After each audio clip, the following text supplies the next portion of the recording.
Welcome Retail 101ers to another T.M.O.L episode hosted by Mark Lack from Retail 101 Online.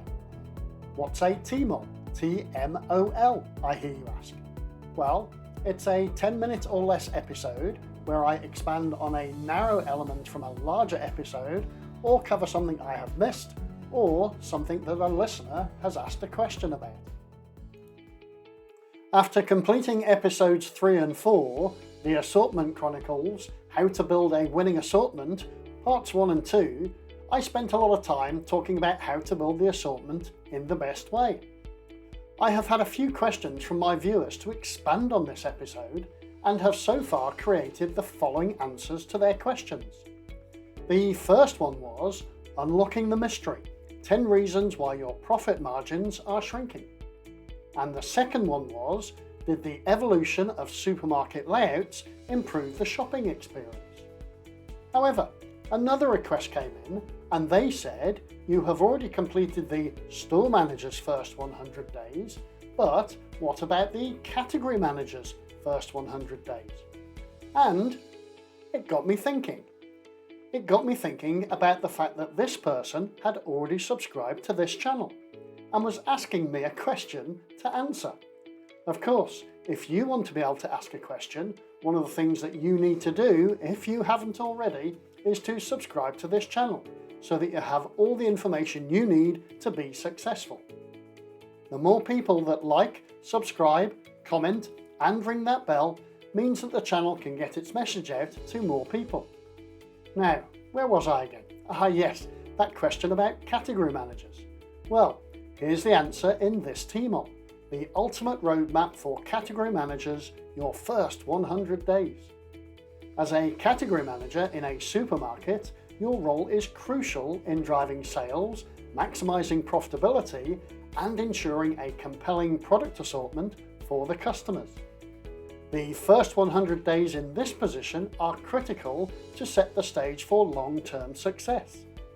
This period involves understanding the market, building relationships, analysing data, and implementing strategic plans.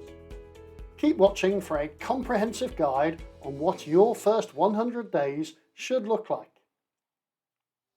So, days 1 to 30, getting acquainted and understanding the landscape. Number 1, building relationships. Ensure that you schedule introductory meetings with key stakeholders, including senior management, your team, suppliers, and other category managers. The output for this is so that you understand their expectations, communication styles, and how your role interacts with theirs. You must quickly establish a good rapport with your team members to foster a collaborative working environment. Number 2, market and product knowledge. Start to conduct a thorough review of the category that you will be managing. Understand the current product assortment, sales performance, market trends, and consumer preferences, identifying any quick wins. Now is also a good time to visit competitor stores to observe their product offerings, pricing strategies, and merchandising techniques. Make sure to take a note of what works well and what could be improved. And number 3, data analysis and performance review. Analyse the historical sales data to identify trends, seasonal fluctuations, and the top performing products. Take care to use this information to understand the category's strengths and weaknesses. And of course, ensure you review existing performance metrics and the KPIs, key performance indicators, to identify any gaps or areas that need immediate attention. Days 31 to 60. Strategic planning and quick wins. Number 1, the SWOT analysis. Conduct a SWOT analysis, strengths, weaknesses, opportunities, and threats for your category, as this will help you identify areas where you can leverage strengths and address the weaknesses. Be sure to focus on external opportunities that can be exploited and threats that need mitigation. Number 2, develop a 90-day action plan. Based on your findings from the SWOT analysis and initial data review, develop a 90-day action plan. Make sure that you set clear, measurable goals for sales, margins, inventory turnover, and customer satisfaction. Just don't forget to include your team in this exercise. Also, prioritise the quick wins, especially those initiatives that can be implemented quickly and have an immediate positive effect. This could include optimising product placement, adjusting pricing strategies, or launching a targeted promotion.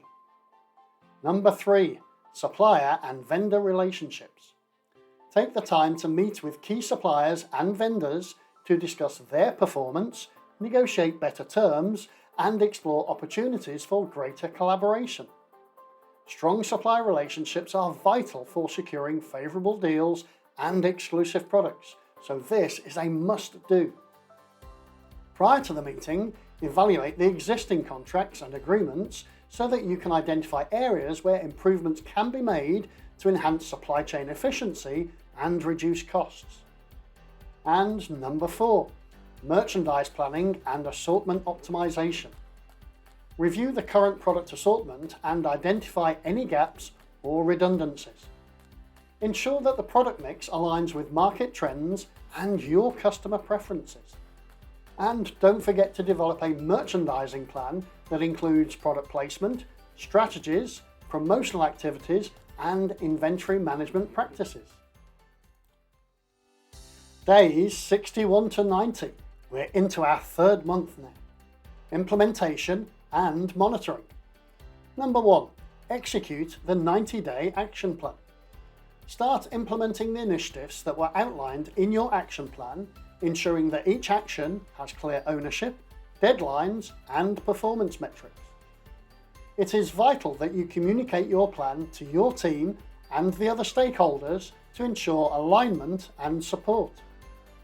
Number 2, monitor performance and adjust strategies. Continuously monitor the performance of the implemented initiatives by using data and feedback to assess their impact on sales, margins, and of course, customer satisfaction. Very important here, be prepared to make adjustments to your strategies based on real-time data and market conditions. Flexibility is key to responding effectively to unforeseen challenges. Number 3, training and development.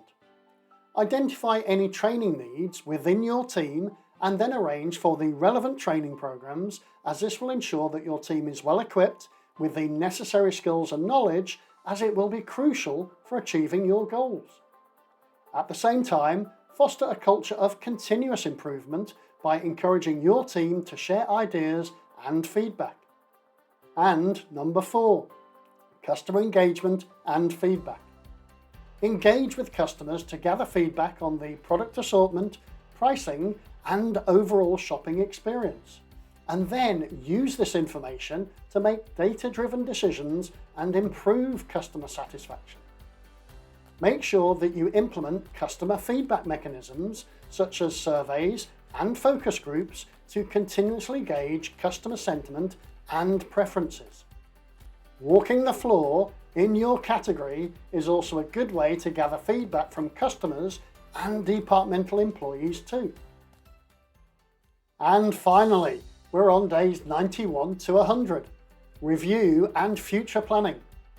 Number 1, comprehensive performance review.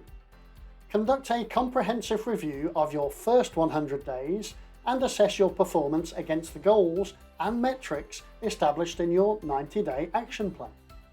Identify the key achievements, the challenges faced, and of course the lessons learned, and then use this review to inform your future strategies and initiatives. Number 2, long-term strategic planning. Based on your first 100 days experience, develop a long-term strategic plan for your category so that you can set ambitious yet achievable goals for the next 1 to 3 years. You will need to focus on sustainable growth, innovation, and continuous improvement to ensure that your strategies align with the business's overall objectives. Number 3, presentation to senior management.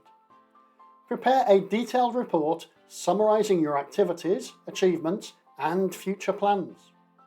This presentation to senior management is designed to demonstrate your progress and secure their support for your long-term strategies.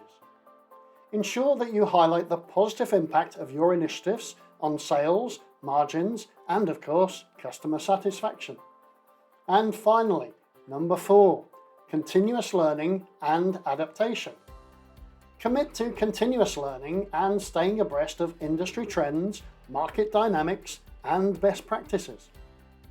Make sure that you attend industry conferences, workshops, and training sessions to enhance your own skills and knowledge.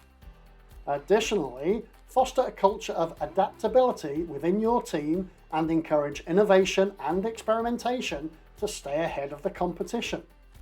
And of course, don't forget to keep watching the videos produced by your favourite YouTube channel, Retail 101 Online. Help is on the way.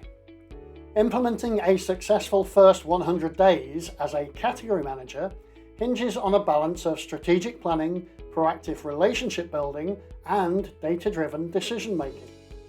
The key is to approach this period with a clear, structured plan while remaining flexible and responsive to new insights and challenges. Firstly, immerse yourself in understanding the organization's culture, their goals, and the specific dynamics of your category.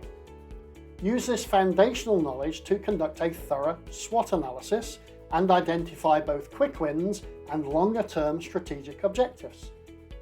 Building strong relationships is crucial. Engage with your team, suppliers, and key stakeholders early on to foster collaboration and gain diverse perspectives. Effective communication and rapport will be invaluable to you as you implement these changes. Make sure that you are also leveraging data to inform your decisions. Analysing historical sales, trends, and consumer behaviour will help you optimise the product assortment and merchandising strategies. Use this data to set measurable goals and track your progress rigorously. Prioritise customer feedback to ensure your strategies align with their preferences and ultimately enhance their shopping experience. And don't forget to implement mechanisms for continuous feedback and be prepared to adapt based upon this input. Finally, maintain a focus on continuous improvement and learning. Encourage innovation within your team and stay abreast of industry trends to keep your category competitive.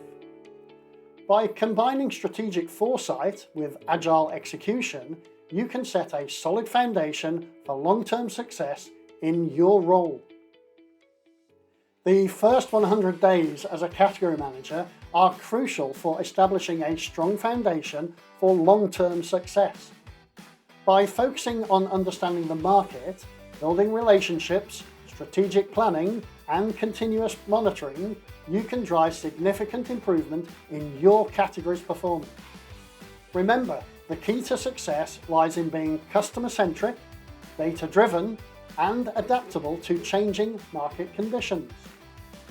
With a clear plan and a proactive approach, you can make a positive impact and contribute to the organisation's overall growth and success. I hope this has helped somewhat in your understanding of some of the elements behind the first 100 days as a category manager. If you can think of anything else, then you know how to find me. Send me a message on LinkedIn, X, or the retail101online.com website, and I can add some of these new insights to the list. Don't forget to hit that subscribe button and ring that bell wherever you get your podcast fix, so you never miss out on the excitement of our next episode drop. Cheers to the retail revolution.